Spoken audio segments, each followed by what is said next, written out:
Thus far the Lord has helped us అని కదా. 1 Samuel 7:12 here I raise my Ebenezer అన్నమాట.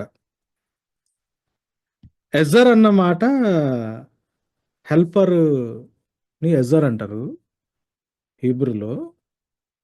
ఇది దేవుడికి వాడబడింది సూటబుల్ హెల్ప్ మేట్ అని యాడమ్ ఈవ్ స్టోరీలో అక్కడ దీన్ని మళ్ళీ వాడారు ఎజర్ అన్నమాట.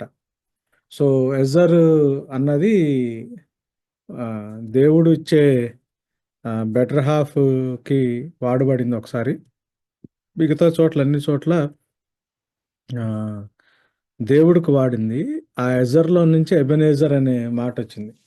అయితే నేను పాస్టర్ని అయితే కావచ్చేమో కానీ నాకు బేసికల్గా బైబుల్ టీచింగ్ అలవాటు కాబట్టి ప్రాపర్ కాంటెక్స్ట్లో 1 Samuel 7:12 అర్థం చేసుకోవడానికి ప్రయత్నం చేద్దాం. ఎందుకంటే ఇది ఇయర్ ఎండింగ్, ఒక రకంగా థ్యాంక్స్ గివింగ్ మైండ్ సెట్లో ఉంటాము.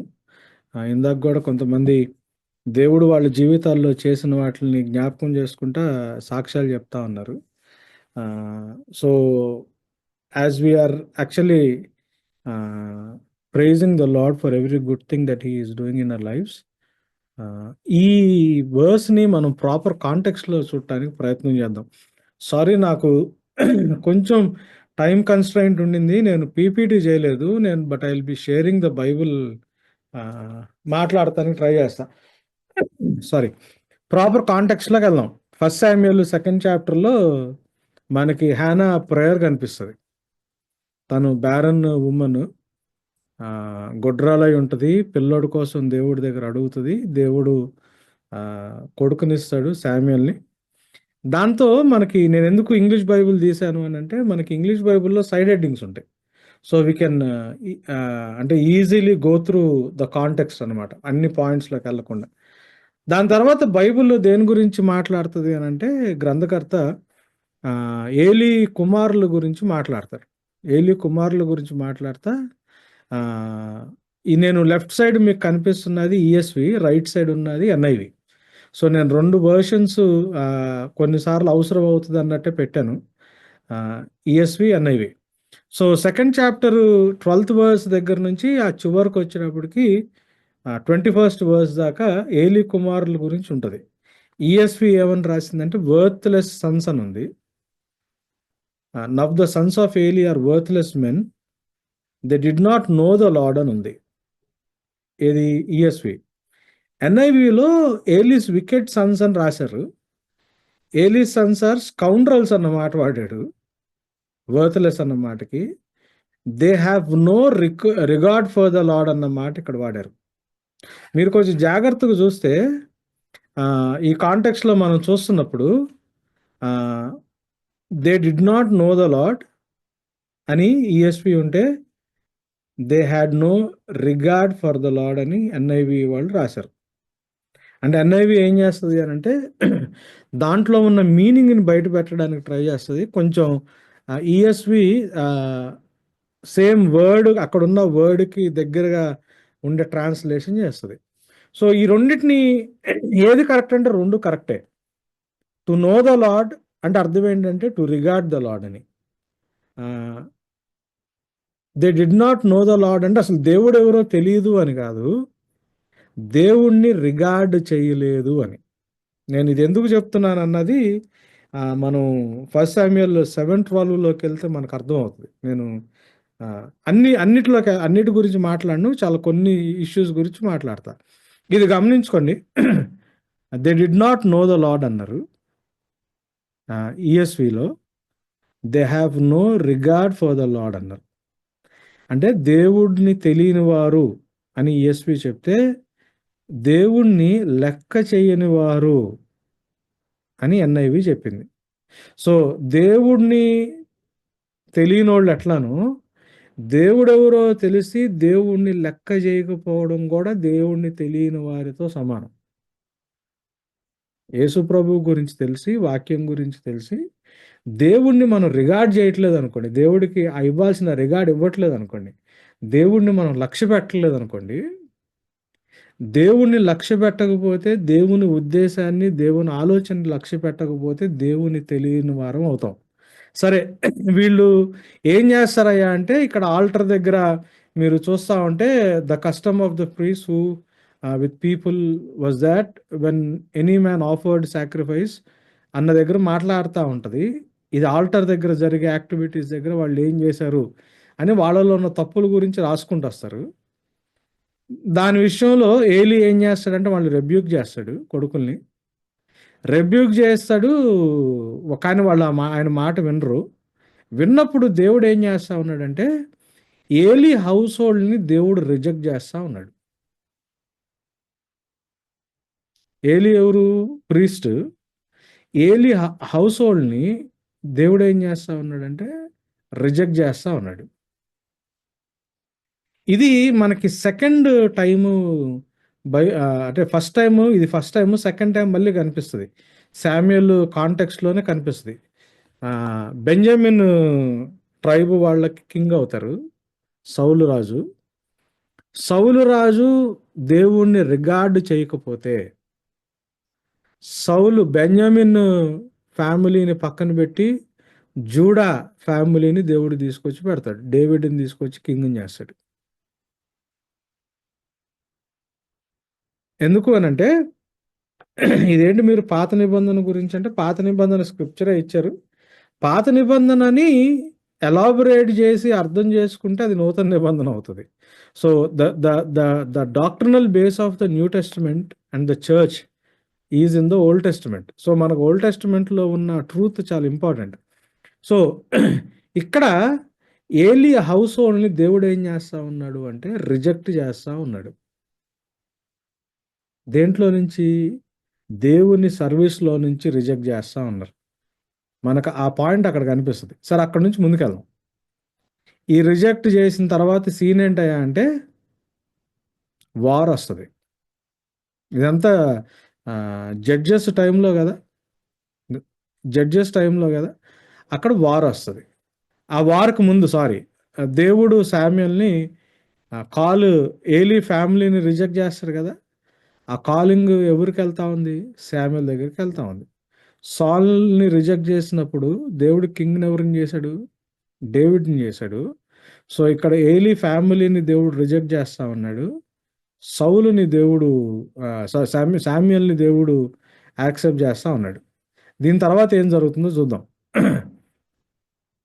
వార్ జరుగుతుంది అక్కడ. దాని తర్వాత the Philistines capture the ark అని. ఇక్కడ జరుగుతున్న సిచ్యువేషన్ మీరు జాగ్రత్తగా గమనించండి. ఎందుకంటే this will give us the proper context for Ebenezer అన్నమాట. ఇక్కడ చూస్తే now the Israelites went out to battle against Philistines అన్నారు. ఎవరు వెళ్ళారు యుద్ధానికి? ఫిలిస్తీన్లు వెళ్ళా, ఇజ్రాయలీలు వెళ్ళారు. The Philistines drew up in the line against Israel, and when battle spread, Israel was defeated before. Israel ఓడిపోయింది. వీళ్ళు వెళ్ళారు యుద్ధానికి, ఫిలిస్తీన్లు వచ్చి నిలబడ్డారు. ఫిలిస్తీన్ల చేతులు ఇజ్రాయెల్ ఓడిపోయారు. ఓడిపోయినప్పుడు ఎంతమంది చచ్చిపోయారు? 400 మెంబర్స్ చచ్చిపోయారు. అప్పుడు ఎల్డర్స్ ఏమన్నారంటే, why has the Lord defeated us today before the Philistines అన్నారు. ఫిలిస్తీన్లు ఓడిచ్చారని అంటలా, వీళ్ళకి విషయం తెలుసు. విషయం తెలియక కాదు. ఇక్కడ వీళ్ళ క్వశ్చన్ చూడండి. ఫిలిస్తీన్లు మనల్ని ఎలా ఓడిచ్చారని ఆలోచించట్లేదు వాళ్ళు. మనం చాలాసార్లు నాన్ క్రిస్టియన్స్ నుంచి కానీ, వేరే కమ్యూనిటీ వాళ్ళ నుంచి కానీ, ఇంకెక్కడి నుంచి అయినా కానీ శ్రమ వస్తున్నప్పుడు, కష్టం వస్తున్నప్పుడు వాళ్ళు మనల్ని అలా చేస్తున్నారు అని అనుకుంటాం. Why has the Lord defeated us today before the Philistines అన్నారు. అని వీళ్ళు ఏమనుకున్నారు? దేవుడు సన్నిధి లేకపోవడం వల్ల ఓడిపోయావేమో అని అనుకుని, let us bring the ark of the covenant of the Lord here from Shiloh అన్నమాట అన్నారు. అని that it may come among us and save us from the power of our enemies అన్నారు. అని ఏం చేశారు? వీళ్ళు తీసుకొచ్చి ఆ కవనెంట్లో ఎవరున్నారా అంటే there the ark of the covenant of the Lord of హోస్ who is enthroned on the cherubim అనే మాట మనకు కనిపిస్తుంది. సో అక్కడ ఈ ఏలి కుమారులు కూడా ఆ కవనెంట్ ఆర్క్తో పాటే ఉన్నారు. అయితే వీళ్ళ దగ్గర కవనెంట్ ఆర్క్ ఆఫ్ కవనెంట్ వచ్చింది. వచ్చినప్పుడు వీళ్ళు ఏం చేశారయ్యా అంటే దేవుడు మా మధ్యలో ఉన్నారని they gave a mighty shout so that the earth resounded అని ఉంది ఇక్కడ. వాళ్ళ దగ్గరికి ఎప్పుడైతే కవనెంట్ ఆర్క్ వచ్చిందో, ఆ ఆర్క్ ఆఫ్ కవనెంట్ వచ్చిందో, ఇక దేవుడు మా సైడ్ ఉన్నారని గట్టిగా అరిస్తే ఫిలిస్తీన్స్ షాక్ అయ్యారు. షాక్ అయ్యి ఏమన్నారంటే what does this great shouting in the camp of Hebrews mean అని. హీబ్రూస్ అంటే అవతలోళ్ళని, నాన్ లోకల్స్ అని యాక్చువల్గా. అని వాళ్ళు ఏం చేశారు, వాళ్ళకి ఏమర్థమైంది, ఆర్క్ ఆఫ్ ద లార్డ్ వాళ్ళ మధ్యలో ఉంది అనుకున్నప్పుడు ఈ ఫిలిస్తీన్లు భయపడ్డారు. భయపడి ఏమన్నారు, వాళ్ళు ఏమన్నారు చూడండి, a god has come into the camp, వాళ్ళ మధ్యలోకి దేవుడు వచ్చాడు అని వాళ్ళకి అర్థమైంది. And they said woe to us for nothing like this has happened before. Woe to us who has delivered us from the power of who can deliver us from the power of these mighty gods అనుకున్నారు. ఆయన ఒకళ్ళు ఉన్నారు, ఇద్దరు ఉన్నారు, వాళ్ళకి అర్థం కావట్లా. ఇట్లాంటి దేవుళ్ళ చేతుల్లోంచి ఎవరు తప్పిస్తారని చెప్తా వీళ్ళకి ఇజ్రాయేలీల యొక్క హిస్టరీ తెలుసు ఏం జరిగిందో. These are the gods who struck Egyptians with every sort of plague in the wilderness అని వాళ్ళు ఏం చేశారంటే ధైర్యం తెచ్చుకుని take courage and be men O Philistines lest you become slaves to the Hebrews as they have been to you అని వాళ్ళు ఏం చేశారంటే మనం బానిసలు అవ్వడం కంటే చచ్చిపోవడం బెటర్ అన్న లెక్కలో వాళ్ళు ఫైటింగ్కి దిగారు. ఎవరితో? ఇజ్రాయలైట్స్తో. దిగి ఏం చేశారయ్యా అంటే ఈ ఫిలిస్తీన్లు ఇజ్రాయలైట్స్ని ఓడగొట్టారు. మళ్ళీ ఓడిపోయారు ఇజ్రాయలైట్స్. ఎప్పుడు? ఆర్క్ ఆఫ్ కవనెంట్ వాళ్ళ మధ్యలో ఉన్నప్పుడు. ఆర్క్ ఆఫ్ కవనెంట్లు ఎవరున్నారు? కెరూబుల మధ్య మీద ఆసీనుడైన దేవుడు ఉన్నాడు అని మనకు బైబిల్లో ఉంది. ఆర్క్ ఆఫ్ కవనెంట్ వాళ్ళతో ఉన్నా కూడా ఫిలిస్తీన్ల చేతుల్లో ఇజ్రాయిలీలు ఏమయ్యారు? ఓడిపోయారు. ఓడిపోయిన తర్వాత వాళ్ళ పారిపోయిన వాళ్ళు కాకుండా చచ్చిపోయిన వాళ్ళు ఎంత అంటే ఇందాక ఫస్ట్లో ఎంతమంది? 400 మెంబర్స్. ఇక్కడ 30,000 ఫుట్ సోల్జర్స్ ఆఫ్ ఇజ్రాయెల్ ఫెల్ అని ఉంది. కాలినడకలు వచ్చే వాళ్ళే 30,000 మంది చచ్చిపోయారంట. చచ్చిపోవడం కాదు, ఈ ఆర్క్ ఆఫ్ గాడ్ క్యాప్చర్ చేసుకుని తీసుకెళ్ళిపోయారు వాళ్ళు. వెళ్తా ఏలి కుమారులను చంపేశారు. చంపేస్తే ఆ విషయం ఏలీకి చెప్పినప్పుడు ఏలీ చచ్చిపోతాడు. ఏలీ చచ్చిపోవడంతో మనకి ఏలీ వాళ్ళ కోడలు చచ్చిపోతుంది. ఈ సీన్ అంతా ఇక్కడ కనిపిస్తూ ఉంటుంది. దీని తర్వాత మనం 5th చాప్టర్లోకి వెళ్తాం. ఈ ఫిలిస్తీన్ దగ్గర ఆర్క్ ఆఫ్ ద కవనెంట్ ఉంటుంది. ఉన్నప్పుడు ఏమవుతుందయ్యా అంటే ఆ ఆర్క్ ఆఫ్ ద కవనెంట్ వాళ్ళ మధ్యలో ఉన్నప్పుడు వాళ్ళకి ప్రాబ్లమ్స్ స్టార్ట్ అవుతాయి. The hand of the Lord was heavy against the people of Ashdod and he terrified and afflicted them with tumours అని రాసుకుంటూ వస్తున్నాడు. దేవుడు చేయలేక కాదు. మీరు గమనించండి, when God's hand was so heavy upon the Philistines, why couldn't God అంటే give Israelites the victory అంటే దేవుడే ఇవ్వలా. దేవుడు ఇజ్రాయలైట్స్కి విక్టరీ ఇవ్వలా. ఇజ్రాయలైట్స్ దేవుని సన్నిధి మా మధ్యలో ఉందని వాళ్ళు గట్టిగా అరిసినా కూడా దేవుడు దాన్ని పట్టించుకోవాలా. ఆర్క్ ఆఫ్ ద కవనెంట్ని వాళ్ళు కిడ్నాప్ చేసి క్యాప్చర్ చేసి తీసుకెళ్ళిపోతున్నప్పుడు కూడా దేవుడు ఏం చేయలే. దేవుడు ఏమి చేయలేక అంటే కాదు, దేవుడు చేయగలడు.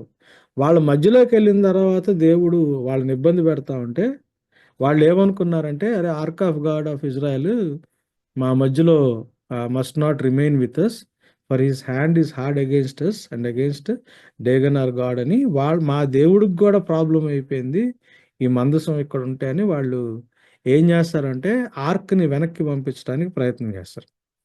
పంపించి వాళ్ళు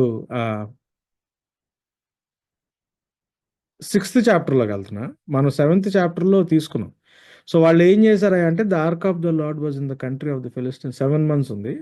and the Philistines called for the priests and diviners and said, what shall we do with the ark of the Lord? Tell us with what we shall send it to its place అని వాళ్ళ దగ్గర ఉన్న వాళ్ళందరిని పిలిచి జాతకాలు చెప్పేవాళ్ళు, మంత్రగతులు, వీళ్ళు పూజారులు ఉంటారు కదా, అంటే వాళ్ళు మీరు ఊరికనే పంపించొద్దు, దాన్ని జాగ్రత్తగా ప్రాపర్ బలర్పించుకుంటే దాన్ని తీసుకెళ్ళాలి అని చెప్పినప్పుడు వాళ్ళు ఏం చేస్తారంటే ఫైనల్గా మెసేజ్ పంపిస్తారు.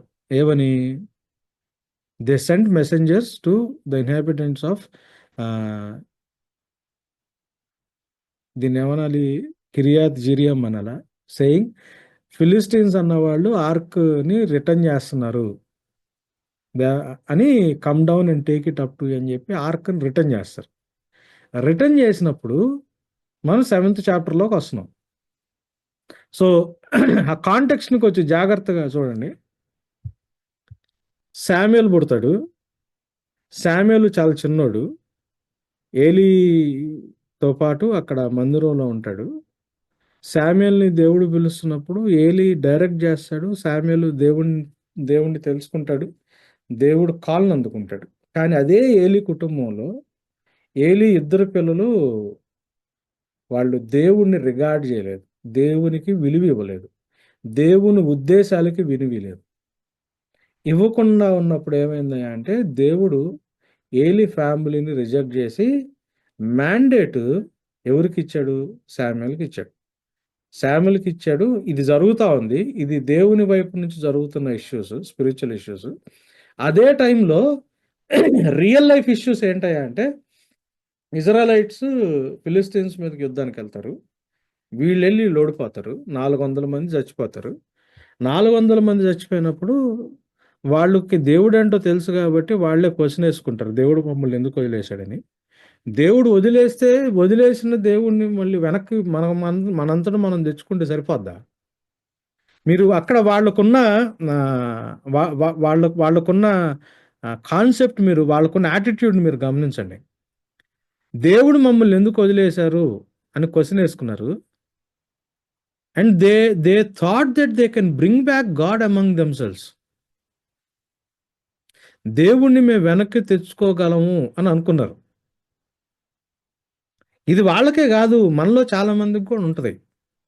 ఆల్ త్రూ ద వీక్ మనం చాలాసార్లు దేవుణ్ణి రిగార్డ్ చేయం, దేవుని వాల్యూస్ని రిగార్డ్ చేయం, దేవుని చిత్తాన్ని మనం రిగార్డ్ చేయం, మనం ఆ లక్ష్య పెట్టకుండా మనం ఏం చేస్తాము అంటే మన ఇష్టం వచ్చినట్టు మనం ఉంటాం ఆల్ త్రూ ద వీక్ ఉండి. సండే మనం చర్చిలో కూర్చుని 1-2 వర్షిప్ సాంగ్స్ పాడగానే దేవుడు ప్రెజెన్స్ మన మధ్యలోకి వచ్చేస్తుంది, దేవుడు మన మధ్యలోకి వస్తాడు, దేవుణ్ణి మనం తెచ్చుకోగలము. మంచి పాటలు పాడో, మంచి వర్షిప్ చేసుకుంటానో, లేకపోతే నువ్వు చెప్పావు కదా ప్రభా, ఎక్కడ 2-3 నన్ను నా పేరట కోడతారో అక్కడ ఉంటానని చెప్పి మనం అంటే will be in a mind set that we can summon God among అస్.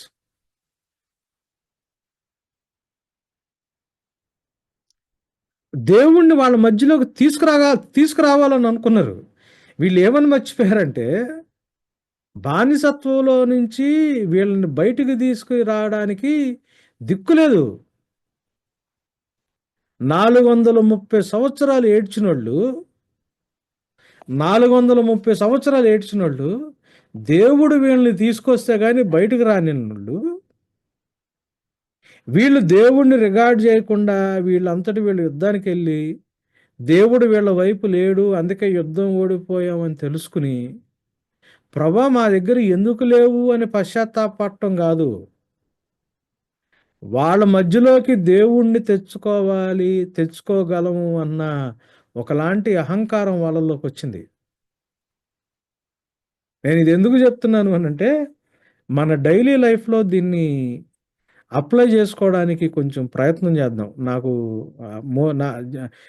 అంటే జాన్ దీన్ని ఎందుకు ఈ వర్స్ తీసుకున్నాడో నాకైతే తెలియదు. నాకు చాలా సూపర్ అనిపించింది ఆ వర్స్ చూసిన తర్వాత. అందులో ఆ కాంటెక్స్ట్లో చదువుతున్నప్పుడు ఇంకా సూపర్ అనిపించింది. They knew that God was not with them rather than repenting. they had an audacity అంటే వాళ్ళకి దాన్ని ఏమంటారు, ఘమన్ అంటారు కదా, దేవుణ్ణి మా మధ్యలోకి మేము తెచ్చుకోగలము అన్న అహంకారం. మందసాన్ని తెచ్చుకున్నారు. మందసాన్ని తెచ్చుకుంటే దేవుడు వాళ్ళకు విజయాన్ని ఇచ్చారా అంటే ఇవ్వల. వచ్చిన వచ్చినప్పుడు మనం యూజువల్గా వర్షిప్లో మనం మనం చేసే షౌట్స్, మనకున్న ఫీలింగ్ వాళ్ళకి కూడా వచ్చింది. వాళ్ళకి రాగానే అరే దేవుడు మా వైపు ఉన్నాడు రా బాబు ఇప్పుడు రండిరా అని చెప్పి పెద్దగా అరిశారు. అరిస్తే అవతలోడికి భయం అయితే వేసింది కానీ వాళ్ళ పక్కన దేవుడు ఉన్నాడని వాళ్ళకి అర్థమైంది కానీ, అంటే దేవుడు వాళ్ళ మధ్యలో ఉన్నాడని అర్థమైంది కానీ, వాళ్ళు ఫైట్ చేస్తే వీళ్ళని దేవుడే ఆ ఫిలిస్తీన్లకు అప్పగిచ్చాడు. అప్పగిచ్చేస్తే ఆ అహంకారం వాళ్ళు ఎంతమంది చచ్చిపోయారు ఈసారి? 30,000 మెంబర్స్ చచ్చిపోయారు. చచ్చిపోవడమే కాదు, మళ్ళీ ఆర్క్ ఆఫ్ ద కవనెంట్ వెనక్కి వాళ్ళు క్యాప్చర్ చేసుకుని తీసుకెళ్ళిపోయారు. తీసుకుని వెళ్తే ఆర్క్ ఆఫ్ ద కవనెంట్లో దేవుని సన్నిధి లేదా అంటే ఉంది. యుద్ధాన్ని జయించిన ఫిలిస్తీన్లు మళ్ళీ ఆర్క్ని దేవర్ అనేబుల్, అంటే దేవుని హ్యాండ్ ఎంత భయంకరంగా ఉందంటే అక్కడ ఆ ఊర్లో ఉన్న జనాలే కాదు, వాళ్ళ దేవుళ్ళు కూడా, దేవతలు కూడా ఇబ్బంది పడ్డారని మన వాళ్ళు వెనక్కి తీసుకొచ్చి ఇచ్చారు. God is that mighty and that powerful. కానీ వీళ్ళ యాటిట్యూడ్ చూడండి, ఇక్కడ ఈ టైంలో ఈ ఈ ఈ ఈ కాంటెక్స్ట్ని బేస్ చేసుకున్నప్పుడు శామ్యూల్ మాట్లాడతాడు 7th వర్స్లో. ఏమంటాడు, వీళ్ళు ఇక్కడికి తీసుకొచ్చిన తర్వాత వాళ్ళు ఏం చేశారయ్యా అంటే, they consecrated his son Eliezer to to have charge of the lord, arc of the lord అన్నాడు. అభినదాబ్ ఇంటికి తీసుకొచ్చి అభినదాబ్ కొడుక్కిని వాళ్ళు పరిశుద్ధపరిచి ఆర్క్ ఆఫ్ ద కవనెంట్ని హ్యాండిల్ చేసే రెస్పాన్సిబిలిటీ ఇచ్చారు.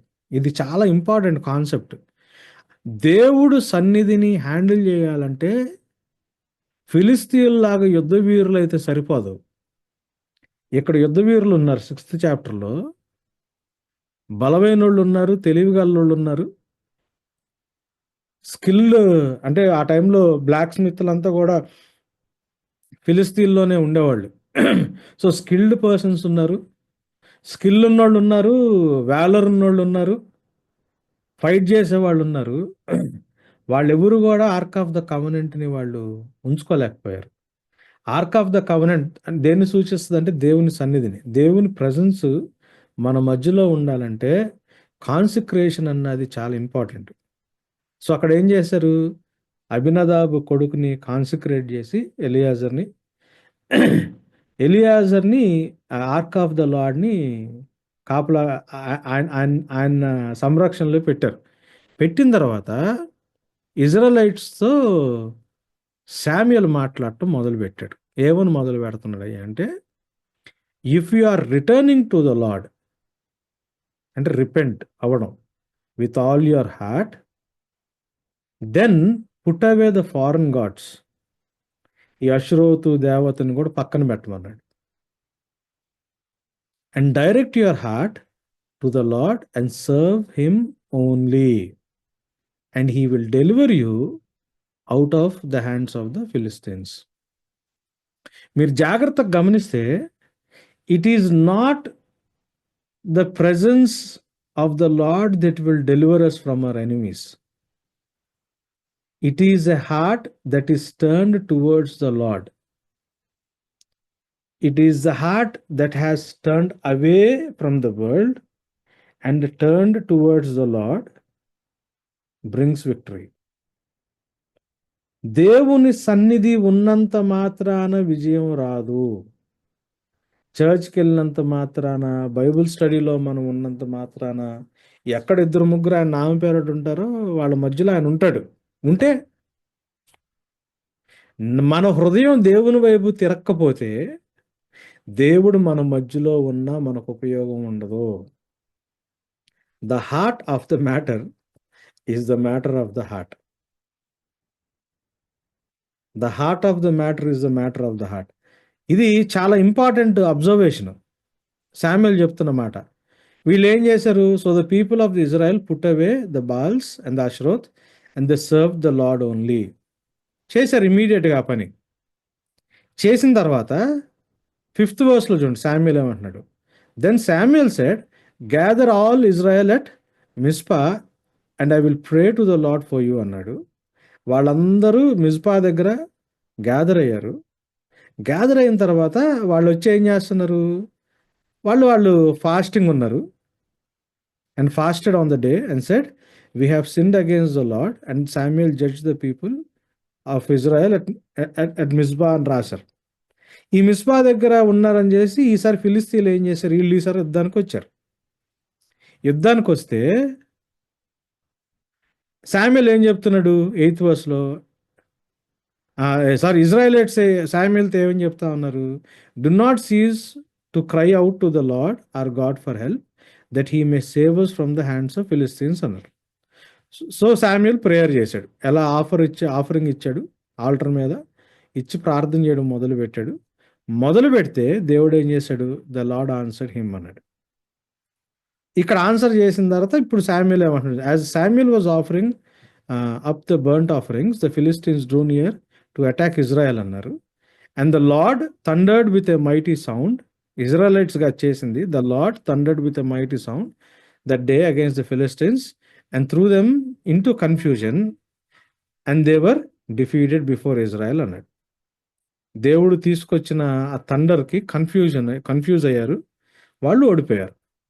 ఓడిపోయిన తర్వాత 12th వర్స్, దెన్ అప్పుడు Samuel took a stone and set it up between Mizpah and Shen అన్నారు. And called it the Ebenezer. Ebenezer అంటే ద స్టోన్ ఆఫ్ హెల్ప్ అని. For he said, till now the Lord has helped us. ఇప్పుడు దాకా దేవుడు మనకు help చేశాడు. So the Philistines were subdued and did not again enter the territory of Israel. And the Lord of and the hand of the Lord was against Philistines all the days of Samuel అన్నాడు. ఇది context. So దేవుణ్ణి regard చేయని Israelites batch, దేవుణ్ణి regard చేయకపోతే, దేవుణ్ణి వాళ్ళు లక్ష్య పెట్టకపోతే, బైబిల్ ఎలా కన్సిడర్ చేస్తుంది వాళ్ళంటే వాళ్ళు దేవుడు తెలియని జనాంగము అనే కన్సిడర్ చేస్తుంది. So if you are not regarding the will of the Lord, it is evident that you do not know the Lord. So వాళ్ళు వెళ్ళారు, వాళ్ళు అటెంప్ట్ చేశారు, ఓడిపోయారు. ఓడిపోయినప్పుడు వాళ్ళకి అర్థమైంది దేవుడు వాళ్ళ మధ్యలో లేరని. రిపెంట్ అవ్వలేదు, ఎలాగోలా దేవుణ్ణి తెచ్చుకోవాలనుకున్నారు. ఇంట్లో ప్రాబ్లం ఉంటుంది, దేవుడు ఎక్కడో మనల్ని కరెక్ట్ చేయడానికి మనకు నేర్పిస్తూ ఉంటాడు. మనం రిపెంట్ అవ్వకుండా ఏం చేస్తాం తెలుసా? అయ్యగారిని ప్రేయర్కి పిలుస్తాం. అయ్యగారిని ప్రేయర్కి పిలిచి ఇంట్లో ప్రేయర్ పెట్టించుకుంటాం. లేకపోతే ఏదన్నా ఒక సర్వెంట్ ఆఫ్ గాడ్ని ఇంటికి పిలిపించుకుంటాం. ఇంటికి పిలిపించుకుని ప్రేయర్ పెట్టించుకుంటే అక్కడ ఏదో జరుగుద్ది అనుకుంటాం. మనం అంటే మనకెంత ఘమండ్ ఉంటుందంటే, అహంకారం ఉంటుందంటే, మనం దేవుని ప్రెజెన్స్ని హ్యాండిల్ చేయగలము అన్నంత అహంకారం ఉంటుంది. ఒకవేళ మనలో అది ఉందేమో, మనం కూర్చుని ప్రార్థన చేస్తే మనం దేవుని ప్రెజెన్స్ని మ్యానిపులేట్ చేయగలమేమో, మన ఫాస్టింగ్ ఉంటే దేవుడి ప్రెజెన్స్ని మ్యానిపులేట్ చేయగలమేమో, గిటార్ తీసుకుని పాట పాడితే వర్షిప్ చేస్తేనో, లేకపోతే ఒక గొప్ప సేవకుడి దగ్గర రికమెండేషన్ తీసుకొచ్చి తల మీద చేయించుకుని ప్రేయర్ చేయించుకుంటే దేవుని ప్రెజెన్స్ని మనం మ్యానిపులేట్ చేయగలమేమో అనుకుంటే, ఆహా, మనం చేయలేం. సరే, మళ్ళీ ఓడిపోయారు. ఆర్క్ని తీసుకొచ్చుకున్నారు, ఓడిపోయారు.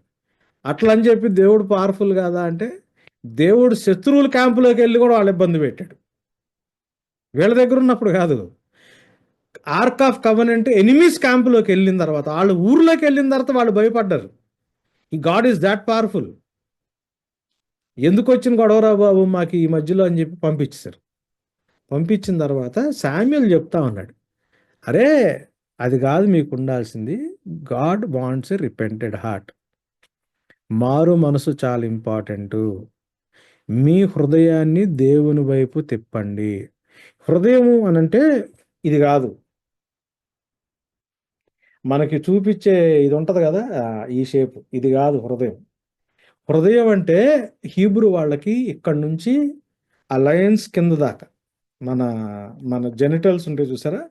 ఆ కింద దాకా ఉన్న పార్ట్‌ని వాళ్ళు హార్ట్ అంటారు.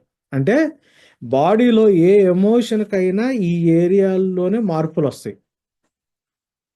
కోపం వచ్చినా, బాధొచ్చినా, దుఃఖం వచ్చినా, కోరికొచ్చినా, ఏదొచ్చినా గానీ ఇక్కడి నుంచి మన మన జెనిటల్స్ కింద పార్ట్ దాకా అంటే మోకాళ్ళ కొంచెం పైదాకా ఇక్కడే కనిపిస్తా ఉంటాయి చేంజెస్ అన్నీ. అంటే హార్ట్ అంటే హీబ్రూలో ఉన్న వర్డ్ ఏంటంటే లెవ్ అని. లెవ్ అంటే ఏంటి అనంటే లెవావ్ అనేది పూర్తిది. లెవ్ అన్నది షార్ట్ ఫామ్. లెవ్ అంటే ఏంటంటే మన డిజైర్స్. డిజైర్స్ నుంచి వచ్చే ఫీలింగ్స్. ఫీలింగ్స్ నుంచి మనకి ఆహ్, ఆహ్, మన జీవితంలో మనకొచ్చే దాన్నేమంటారు ఆశయాలు. ఆశయాల్ని బట్టి మనం తీసుకునే ఆహ్, ఆహ్, అంటే మనం చేసే ప్లాన్స్, ఆ ప్లాన్స్ కొరకు మనం వాడే విజ్డమ్. మీరు జాగ్రత్తగా గమనించండి. మన డిజైర్ ఈ డిజైర్ దేని నుంచి వస్తది? నేత్రాశ, శరీరాశ, జీవపడము. నేత్రాశ, the pride of the I, the pride of the desire of the I, the desire of the flesh and the pride of the life. నేత్రాశ, శరీరాశ, జీవపడము. డిజైర్. డిజైర్ నుంచి వచ్చే ఫీలింగ్స్. ఫీలింగ్స్‌లో నుంచి మనకొచ్చే యాస్పిరేషన్స్. ఆశయాలు. ఆశయాలను బట్టి మనం తీసుకునే డెసిషన్స్. ఆ డెసిషన్స్‌ని వర్కౌట్ చేయడానికి మనం అప్లై చేసే విజ్డమ్. ఈ కాంబినేషన్‌ని లెవ్ అంటారు. హార్ట్ అంటారు. దేవుడు వాళ్ళ మధ్యలో ఉన్నా కూడా వాళ్ళ తరపున ఎందుకు దేవుడు వర్కౌట్ చేయలేదంటే, వాళ్ళ హృదయాలు దేవుని వైపు తిరిగి లేవు. హృదయాలు దేవుని వైపు తిరిగి లేవు అంటే అర్థం ఏంటి? వాళ్ళ కోరికలు, వాళ్ళ ఫీలింగ్స్, వాళ్ళ ఆశయాలు, గోల్స్, యాస్పిరేషన్స్, వాళ్ళ యాస్పిరేషన్స్ కొరకు వాళ్ళు చేసుకునే ప్లాన్స్, ఆ ప్లాన్స్‌ని వర్కౌట్ చేయడానికి వాళ్ళు అప్లై చేసే విజ్డము, ఇది ఏది కూడా దేవుని చిత్తానుసారంగా లేదు.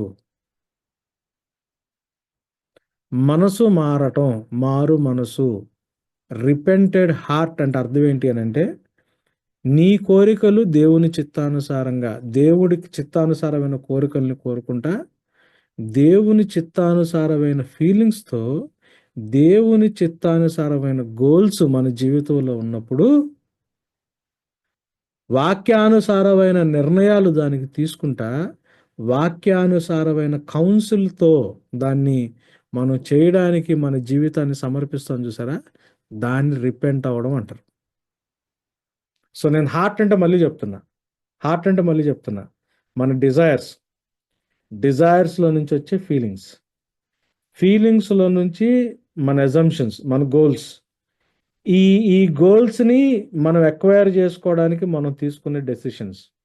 ఈ డెసిషన్స్‌ని మనం వర్కౌట్ చేయడానికి మనం అప్లై చేసే విజ్డమ్. ఈ కాంబినేషన్‌ని హార్ట్ అంటాం. సో, శామ్యూల్ ఏమంటున్నాడంటే, మీ హార్ట్ దేవుని వైపు లేదు. If you love the lord with all your heart, దేవుడికి మీరు కట్టుబడి ఉంటే, దేవుడు మీ పక్షాన ఉంటాడు. ఆర్క్ మళ్ళీ వెనక్కి తిరిగొచ్చింది ప్రెజెన్స్. కానీ ప్రెజెన్స్ ఉన్నంత మాత్రాన కుదరదు. మీ లైఫ్ ఎజెండా ఏంటి? అంటే వాళ్ళు రిపెంట్ అవుతారు. రిపెంట్ అయ్యి ప్రార్థన చేసినప్పుడు దేవుడు వాళ్ళకి విక్టరీ ఇస్తాడు. విక్టరీ ఇచ్చినప్పుడు అప్పుడు శామ్యూల్ ఈ మాట చెప్తా ఉన్నాడు. Till this point God has helped you. ఈ రోజు దాకా దేవుడు మిమ్మల్ని మీకు హెల్ప్ చేసుకుంటూ వచ్చాడు. ఆయన మీకు హెల్పర్‌గా ఉన్నాడు. ఎందుకు? రిపెంట్ అయ్యారు కాబట్టి. ఇక ముందు కూడా ఆయన మీకు ఇలాంటి హెల్పర్గానే ఉండాలి అని అంటే మీరు అదే రిపెంటెడ్ హార్ట్తో కంటిన్యూ అవ్వాలన్నారు. కానీ నాకు అక్కడ ఒక ఒక ఒక విచిత్రమైన ఇది కనిపించింది. ఏం కనిపించింది అంటే వీళ్ళు నిజమైన రిపెంటెన్సా ఇది అన్నది డౌట్ వస్తుంది. ఎందుకు తెలుసా? ఈ 7th చాప్టర్ అయిపోయిన తర్వాత 8th చాప్టర్లోకి వచ్చేటప్పటికి ఇజ్రాయలైట్స్ ఏం డిమాండ్ చేస్తారు చెప్పండి? లోకానుసారమైన కింగ్ కావాలని అడుగుతారు.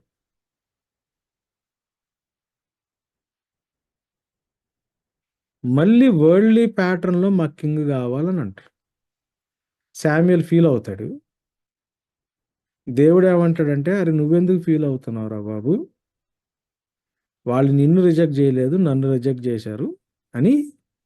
లోకానుసారమైన కింగ్ మీకు వస్తే, దేవుణ్ణి కింగ్గా మీరు కాకుండా మీరు వరల్డ్లీ ప్యాటర్న్లో కింగ్ని మీరు పెట్టుకుంటే వాళ్ళకి ఈ ప్రాబ్లం వస్తుంది, నువ్వు వాళ్ళకి వార్నింగ్ ఇవ్వమని చెప్తాడు.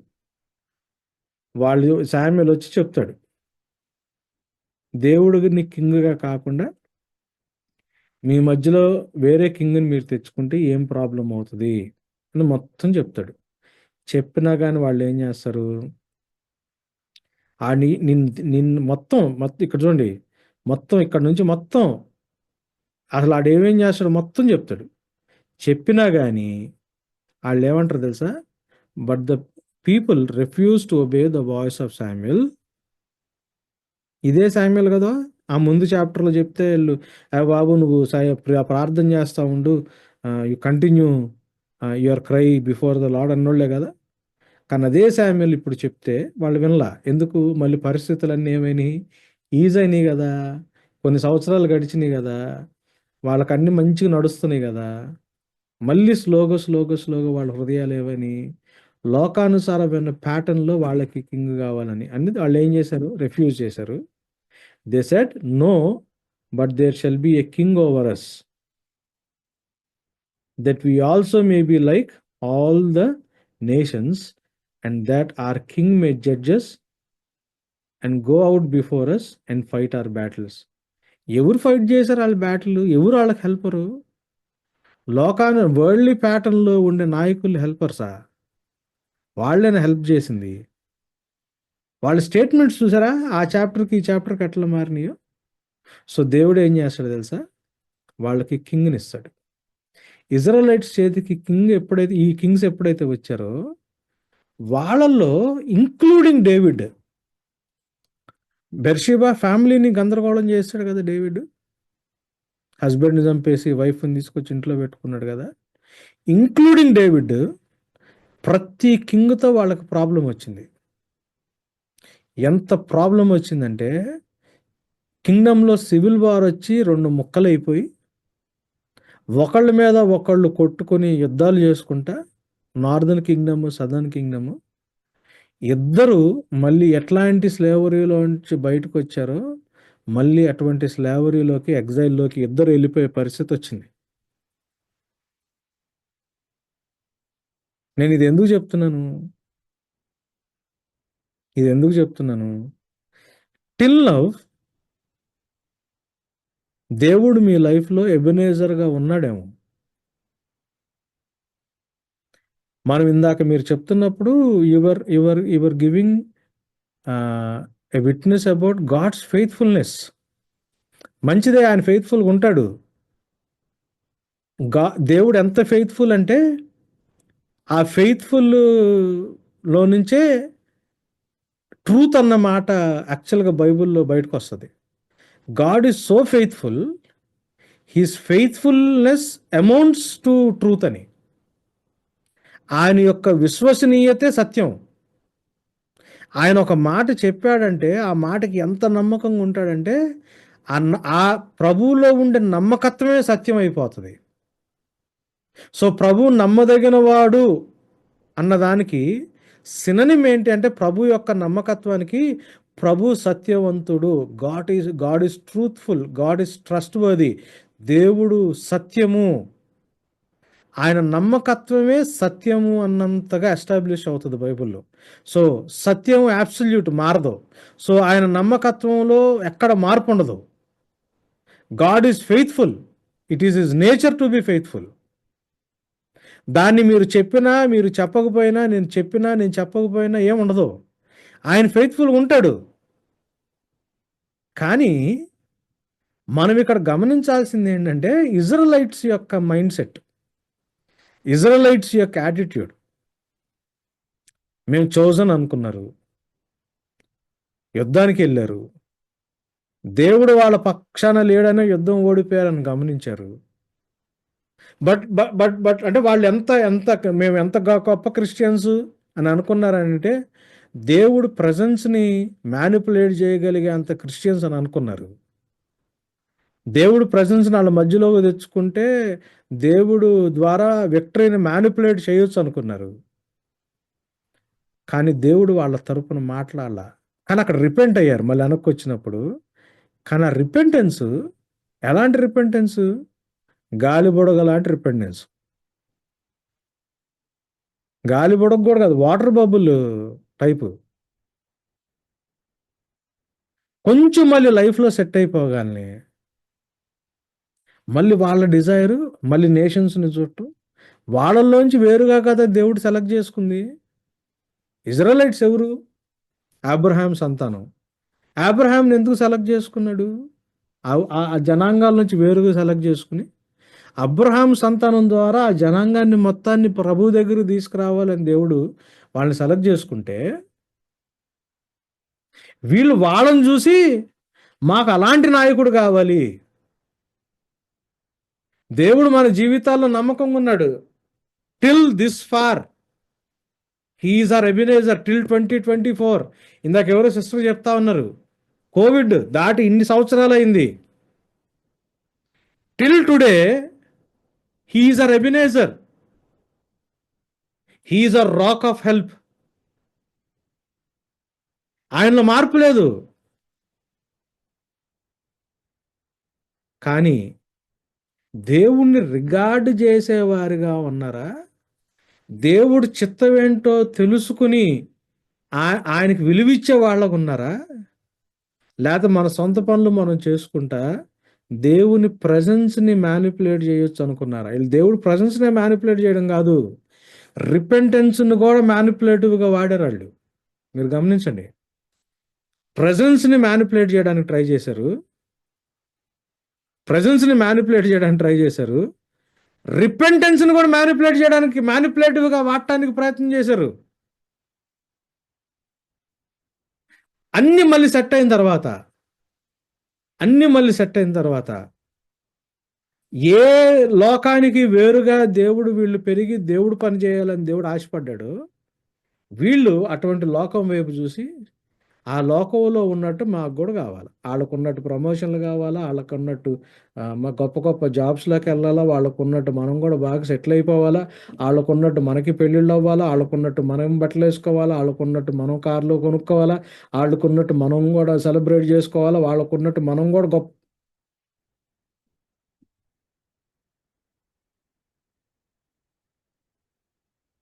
ఆలోచించండి.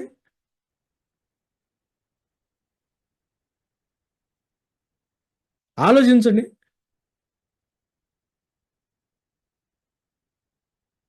ఒక ప్రమోషన్ దాటి ఇంకొక ప్రమోషన్, ఒక జాబ్ దాటి ఇంకొక జాబ్, ఒక స్టేట్ నుంచి ఇంకొక స్టేట్, ఒక కంట్రీ నుంచి ఇంకొక కంట్రీ, ఒక లెవెల్ నుంచి ఇంకొక లెవెల్.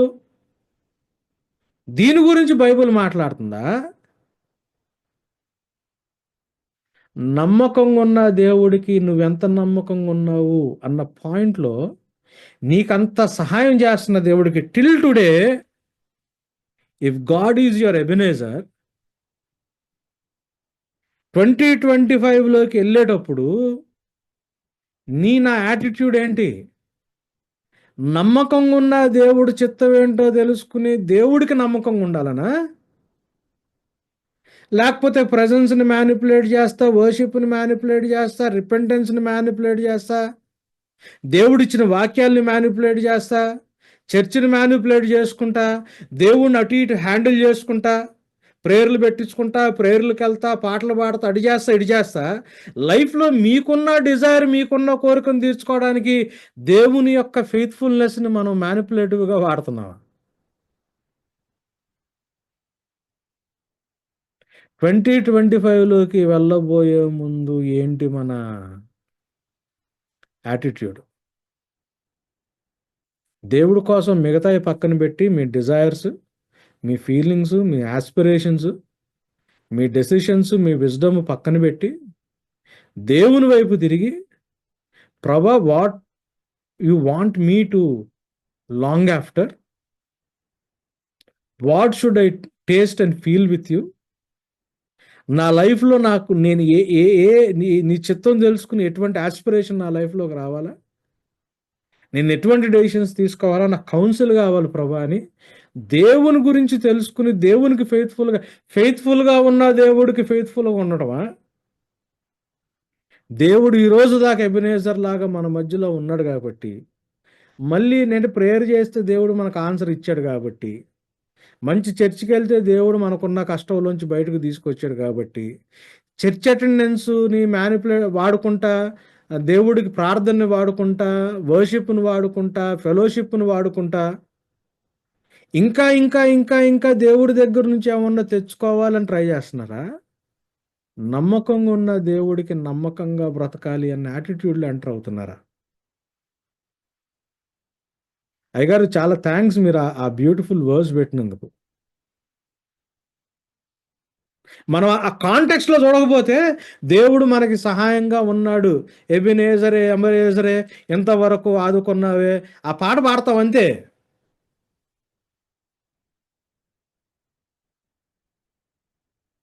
మాటల్లోనే ఉంటాయి. నిన్ను పూర్ణ మనసుతో ఆరాధింతును. పో ఆ ఫీలింగు. మళ్ళీ అక్కడ కూడా ఆ పాట పాడేది ఎందుకు తెలుసా? అది మంచిగా పాడి, ఆ మంచి ఫీలింగ్ వచ్చి దేవుడి దగ్గర బాగా పాడి దేవుడిని ఇంప్రెస్ చేయగలిగితే, దేవుడు నాకు మళ్ళీ ఇంకేదన్నా మంచి జాబ్ ఇస్తాడేమో, ఒక సరైన పెళ్లి చేస్తాడేమో, పిల్లల్ని ఇస్తాడేమో, మళ్ళీ ఇంకా మంచి బెటర్ పొజిషన్‌లో పెడతాడేమోనన్న ఇదే గాని, నమ్మకంగా ఉన్న దేవుడు, సహాయకుడుగా ఉన్న దేవుడికి నమ్మకంగా ఉండాలన్న యాటిట్యూడ్ డెవలప్ చేసుకుంటున్నావా లేదా అనేది చాలా ఇంపార్టెంట్. ఆల్ దీస్ ఇయర్స్ దేవుని యొక్క గుడ్‌నెస్‌ని మనం టేస్ట్ చేస్తా, ఆయన ఫెయిత్‌ఫుల్‌నెస్‌ని మనం రుచి చూస్తా వస్తున్నాళ్ళమే. With what attitude are you entering into 2025? If you think you can manipulate his prayer, his presence, if you can manipulate your words of repentance, మనం దేవుడిని తెలివిగా, దేవుడిని మనం మనతో క్యారీ చేయొచ్చు అనుకుంటున్నారేమో. దేవుడిని నా పాటలతో, నా ఫెలోషిప్‌లో, నా చర్చ్ ద్వారా, నా నా స్పిరిచ్యువల్ లైఫ్ ద్వారా దేవుడిని మనతో క్యారీ చేసుకుంటా మనకు కావాల్సిన విక్టరీ మనం తెచ్చుకోవచ్చు అనుకుంటున్నారేమో జాగ్రత్త. We can never manipulate God. Never manipulate God. మనం అట్లా అడిగితే ఏం చేస్తాడో తెలుసా? వాళ్ళు కింగ్ వద్దన్నాడు దేవుడు. కష్టం అవుతుంది. దాని నుంచి ప్రాబ్లమ్ ఏంటో చెప్పమన్నాడు. చెప్పారు. అయినా వాళ్ళు కావాలన్నారు. దేవుడి చిత్తంలో లేకపోయినా వాళ్ళడిగిన రాజుని వాళ్ళకిచ్చాడు.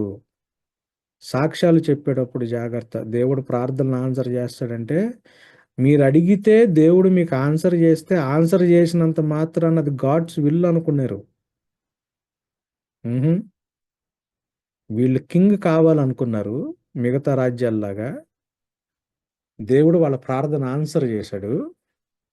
వాళ్ళకిచ్చాడు.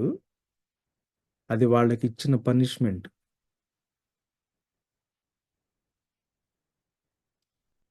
పూరీళ్ళు నాన్ వెజ్ కావాలని ఆళ్ళడిగారు. దేవుడు నాన్ వెజ్ పంపించాడు. అలా ఆ దేవుడి చిత్తంలో లేకపోయినా దేవుడు అలౌ చేస్తాడు మనం ప్రార్థన చేస్తే. ప్రేయర్ చేసేటప్పుడు ప్రేయర్‌ని, దేవుడి సన్నిధిని మానిప్యులేటివ్‌గా వాడుతున్నారా? నిజమైన దేవునికి ఫెయిత్‌ఫుల్‌గా ఉండటానికి వాడుతున్నారో చూడండి.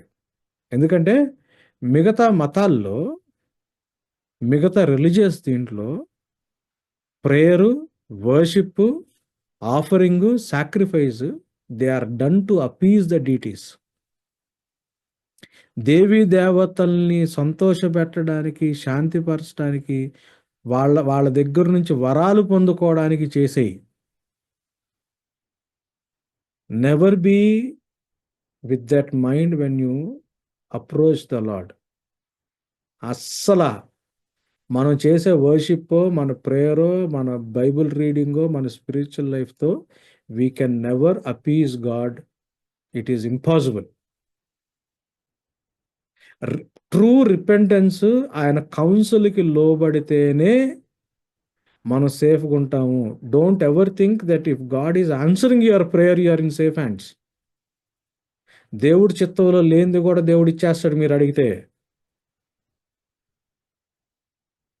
మనం నిరాహార దీక్ష చేస్తాం కదా, ఫాస్టింగ్ ఉండి, అది చాలా భక్తి అనుకుంటాం, ఇచ్చేస్తాడు దేవుడు. But be careful. మన యాటిట్యూడ్ చాలా important. The heart of the matter is the matter of the heart. నీ హార్ట్లో ఉన్న మ్యాటర్ ఏంటి, అది చాలా ఇంపార్టెంట్. దేవుడు ఫెయిత్ఫుల్గా ఉన్నాడు కాబట్టి ఇన్ని సంవత్సరాలు నువ్వు ఫెయిత్ఫుల్గా ఉండాలన్నది నీ నీ నీ నీ ఆలోచన, దెన్ యు ఆర్ సేఫ్. దేవుడు ఆల్రెడీ ఫెయిత్ఫుల్గా ఉన్నాడు కదా, అడిగితే ఇస్తున్నాడు కదా, నేను ఇంకా ప్రేయర్ని వాడుకుందాం, అడిగింది కావాల్సింది తెచ్చుకుందాం, ఇంకా ఫెలోషిప్ను వాడుకుందాం, కావాల్సినవన్నీ తెచ్చుకుందాం అనుకుంటే మీకు క్షేమము కానివి కూడా, క్షామము కలిగించేవి కూడా మీ ప్రార్థనలో మీరు అడిగితే దేవుడు మీకు ఇచ్చేస్తాడు. బైబిల్లో చాలా క్లియర్గా ఉంది. వాళ్ళు దేవుడు ఇచ్చారు, తెచ్చుకున్నారు, వండుకున్నారు, తిందామని నోట్లో పెట్టుకున్నారు. ఆ మాంసం పళ్ళ మధ్యలో ఉన్నప్పుడే దేవుడు ఉగ్రత వాళ్ళ మీదకి వచ్చి చచ్చిపోయారు. యేసు ప్రభుతో చాలా జాగ్రత్త అండి. తలకు మూలరాయి. If you don't regard his will, కాలు కడ్డుబండ అయిపోతాడు. సారీ, నేను ఇట్లాంటి మూడ్లో చెప్తున్నాను, కానీ అవసరం కాబట్టి చెప్తున్నాను. తలకు మూలరాయి, కాలుకి అడ్డుబండ అవుతాడు. తల కింద ఆధారం చేసుకుని రెస్ట్ తీసుకోగలిగే దేవుడు ఆయన చిత్తాన్ని రిగార్డ్ చేయకుండా నమ్మకంగా లేకపోతే ఆయనే కాలుకు అడ్డుబండ అయిపోతాడు. ఎక్కడో బొక్క బారులు పడిపోతాం మనం. అయ్యగారు, thank you for that verse. Thank you, really thank you for that verse. Over to you. Yeah. Okay, friends. Anna has finished the sermon. Any responses?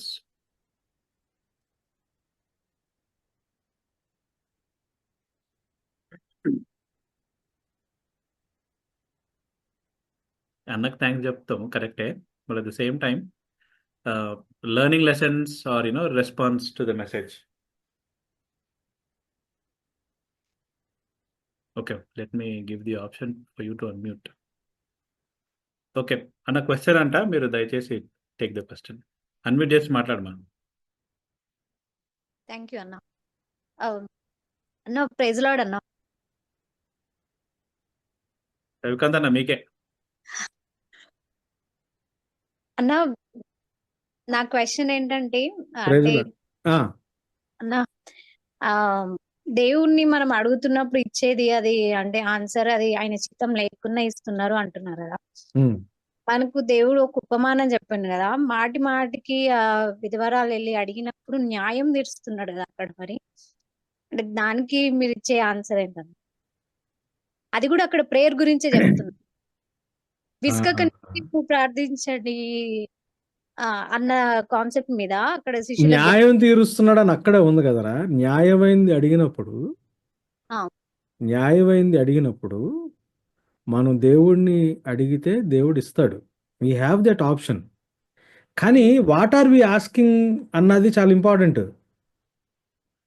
ఇప్పుడు ఆ నేషన్స్కి వీళ్ళు ఎగ్జాంపుల్గా ఉండి, ఆ నేషన్స్ అన్నీ కూడా వీళ్ళ జీవితాన్ని చూసి దేవుడి దగ్గర రావడానికి వీళ్ళని సెలెక్ట్ చేసుకున్నప్పుడు, అట్లాంటి నేషన్లో ఉన్న పద్ధతి ఇలా కావాలని వీళ్ళు అడుగుంటే అది అట్లాంటి న్యాయమైన రిక్వెస్ట్.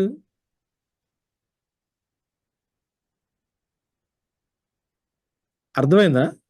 అన్నా. ఆ! దీన్ని నేను ఇదొక్కటే చెప్పట్లా. ఏదన్నా సత్యము అంటే దానికి ఇద్దరు సాక్షులు కావాలి కదా! నేను ఇంకో సాక్ష్యం కూడా చూపిస్తా. రోమన్స్ ఫస్ట్ చాప్టర్‌లోకి వెళ్తే, పాలు చాలా క్లియర్‌గా రాస్తాడు. ఏమని రాస్తాడంటే ఆహ్, యాహ్! For although they knew God, they neither glorified him as God nor gave thanks to him, but in their thinking became futile and their foolish hearts were darkened అంటాడు. Although they claim to wise they became fools అని. తర్వాత therefore కాబట్టి God gave them over in the sinful desires of their hearts అన్నాడు. మన హృదయ వాంఛలన్నీ తీరుతున్నాయి అని అంటే don't be in an assumption that everything is fine. ఆహా, విధవరాలు ఈ విధవరాలు కండిషన్ చూడండి. తనకి ఎవరు హెల్ప్ లేరు, తనకి న్యాయం జరగట్లేదు. హెల్ప్ లేని విధవరాలికి న్యాయం కావాల్సి వచ్చినప్పుడు తను పర్సిస్టెంట్గా అడిగితే న్యాయం జరిగిస్తాడు దేవుడు. ఆ కాంటెక్స్ట్ వేరు. దేవుడు ఉద్దేశానికి వేరుగా. నాకు దేవుడెవరో తెలిసి బైబిల్ నేను చదువుతున్నప్పుడు చీకట్లో నుంచి ఆశ్చర్యకరమైన వెలుగులోకి పిలిచిన వాని యొక్క గుణాతిశయాల్ని ప్రకటించడానికి ఏర్పాటు చేయబడిన రాజులైన యాజక సమూహం క్రైస్తవులు, మీరు పరిశుద్ధులు, దేవుడు మిమ్మల్ని లోకంలోంచి వేరుగా తీసుకొచ్చారని దేవుడు అంత క్లియర్గా చెప్తా ఉంటే మనం ఇంకా లోకంలాగానే ఉండటానికి మనం ప్రయత్నం చేసి అని అడుగుతా ఉంటే ఈ కాంటెక్స్ట్ వేరు, ఆ కాంటెక్స్ట్ వేరు. ఓకే అన్న. అంటే ఇప్పుడు మనం ప్రేయర్ చేస్తున్నప్పుడు మనకు అది ఆన్సర్ వచ్చినప్పుడు అది గాడ్స్ విల్ అని అనుకోద్దనని అన్నారు కదా. దేవుడు అనుమతిస్తాడు. ఉమ్. దేవుడు అనుమతించందే ఏది రాదు. దేవుడు అనుమతించినంత మాత్రాన అది దేవుని చిత్తం అనుకుంటే పొరపాటు. God will allow, God will give. Whatever we receive from God, never be an assumption that it is God's will. మన మన మన హృదయాలు చీకటితో నిండిపోతే, లోకానుసారమైన చీకటి మనలోకి వస్తే మన హృదయాన్ని ఏది కోరుకుందో అది ఇచ్చేసే జడ్జిమెంట్లోకి దేవుడు మనల్ని నడిపిస్తాడు.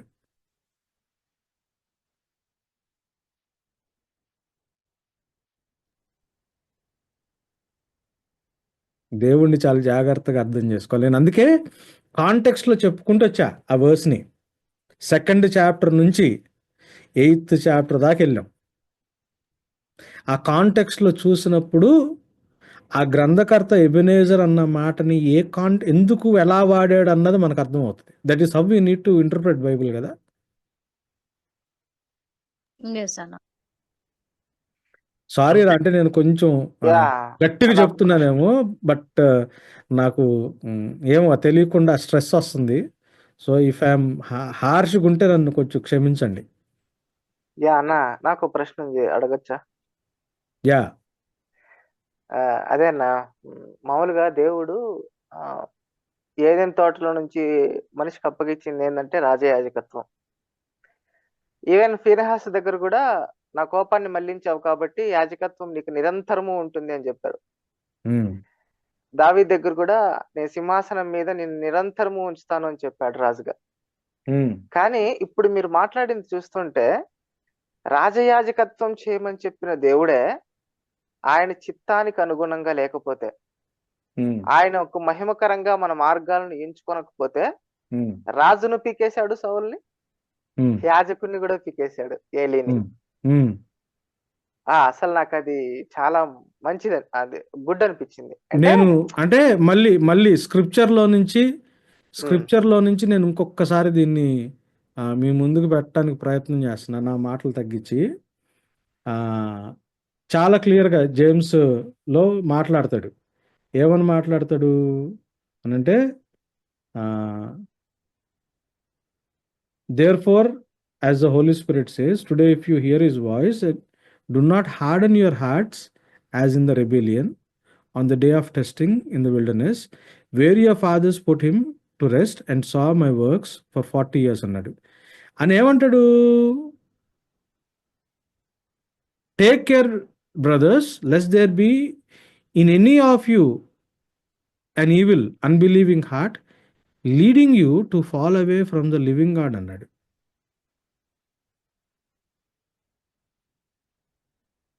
సో ఇది కొంచెం జాగ్రత్తగా ఉంచుకోవాల్సిన విషయం.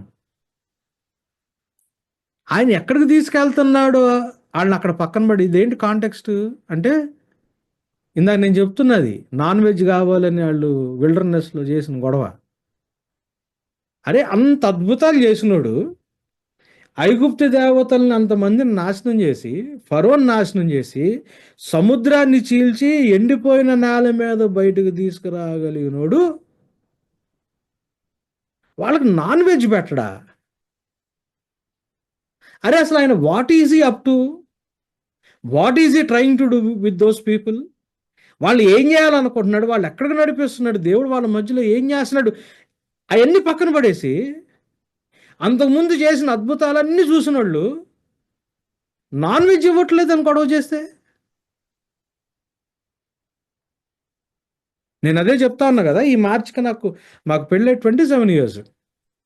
అరే పనికి మాలిన స్థితిలో మా నాన్న కూడా మొహం మీద ఉమ్మూసి తిట్టాడు నన్ను, నువ్వెందుకు పుట్టావురా, నువ్వు చచ్చిపోతే బాగుండేదని. పనికి మాలిన స్థితిలో దేనికి పనికిరాను ఇంత దూరం తీసుకొచ్చి నాకు 27 years అయింది పెళ్ళి, పిల్లలు లేరు, ఇవ్వలా. పిల్లల్ని ఇవ్వడం కాదు కదా అక్కడ పాయింట్. అంత పనికిరానోళ్ళు, ఎవడు పట్టించుకోనోడు, ఎడిక్షన్స్లోకి వెళ్ళి సూసైడ్ చేసుకోవాలని, చచ్చిపోవాలనుకుని జీవితం వేస్ట్ అనుకున్న వాడిని అంత దూరం తీసుకొచ్చినాడు. ఆఫ్టర్ ఆల్ కొడుకు, ఆఫ్టర్ ఆల్ నాన్ వెజ్, సముద్రాన్ని ఆయన ఊపిరితో 2 ముక్కలు చేసి ఆరిపోయిన నేల మీద నడిపించగలిగినోడు ఆఫ్టర్ ఆల్ నాన్ వెజ్ ఇవ్వలేడా? బట్ వాళ్ళు ఏం మిస్ అవుతున్నారు తెలుసా? What is God up to అన్నది మర్చిపోతున్నారు. ఎందుకున్నారు? వీళ్ళ మధ్యలో మిశ్రిత జనాంగం అని ఉంటుంది, మిక్స్డ్ మల్టిట్యూడ్ అని ఉంటుంది. మీరు Numbers 4th chapter చదవండి. తర్వాత మిక్స్డ్ మల్టిట్యూడ్ ఉన్నారు. వాళ్ళకుంది ఆలోచన non veg non veg non veg. అరే నీకు ఇంకా ప్రమోషన్ రాలేదా, నీకు ఇది ఇంకా అవ్వలేదా, నీకు ఇంకా పిల్లలు పుట్టలేదా, అయ్యో పాస్టర్ గారు మీకు ఇంకా పిల్లలు లేరా, ఇన్ని సంవత్సరాలు అయింది పెళ్ళయ్యి, అయితే ఏమైంది? ప్రమోషన్ రాకపోతే ఏమైంది?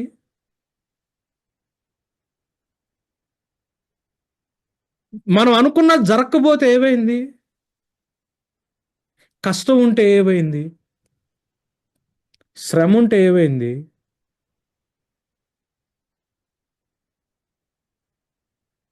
ఏమవుతుంది? ఇంత దూరం తీసుకొచ్చినాడు, అవి చేయలేడా దేవుడు మనతో? బట్ దట్ ఈస్, దేవుడు ఏం చేయడానికి ప్రయత్నం చేస్తున్నాడు, దాన్ని ఫోకస్ మిస్ అవుతున్నాం మనం. మనలో ఉన్న మిక్స్డ్ మల్టిట్యూడ్, మిశ్రిత జనాంగం, మనలో ఉన్న వాళ్ళందరూ కలిపి ఏం చేస్తున్నారు? అరే నీకు ఇంకా ఉద్యోగం వచ్చింది, ఏది ఇన్ని సంవత్సరాలు దీంట్లోనే ఉన్నావు, నీకు ప్రమోషన్ లేదా, నీకు ఉద్యోగం లేదా, నీకు పిల్లలు లేరా, నువ్వు ఇంకా ఇదే కారులో తిరుగుతున్నావా, నువ్వు ఇంకా ఇదే బండిలో ఉన్నావా, ఇంకెప్పుడు రా నువ్వు లైఫ్ ఎంజాయ్ చేసేది, ఇంకెప్పుడు రా నీ జీవితం బాగుపడేది? మనం బిగ్ పిక్చర్లోంచి బయటకు వస్తున్నాం, దేవుని ఉద్దేశంలోంచి బయటకు వస్తున్నాం.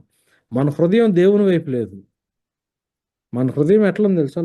లోకంలో ఉన్న ఇష్యూస్ని బేస్ చేసుకుని. అందుకే Romans 12:2 ఏమంటాడు? లోక మర్యాదలను అనుసరించక సంపూర్ణము, ఉత్తమం, అనుకూలమైన దేవుని చిత్తాన్ని వెతికి పరీక్షించి మనసు మారి నూతనపరచడం ద్వారా రూపాంతరం చెందండి అని రాశాడు. ఇంకెవరికైనా ఉన్నాయా questions? Anybody has any question before we wind up?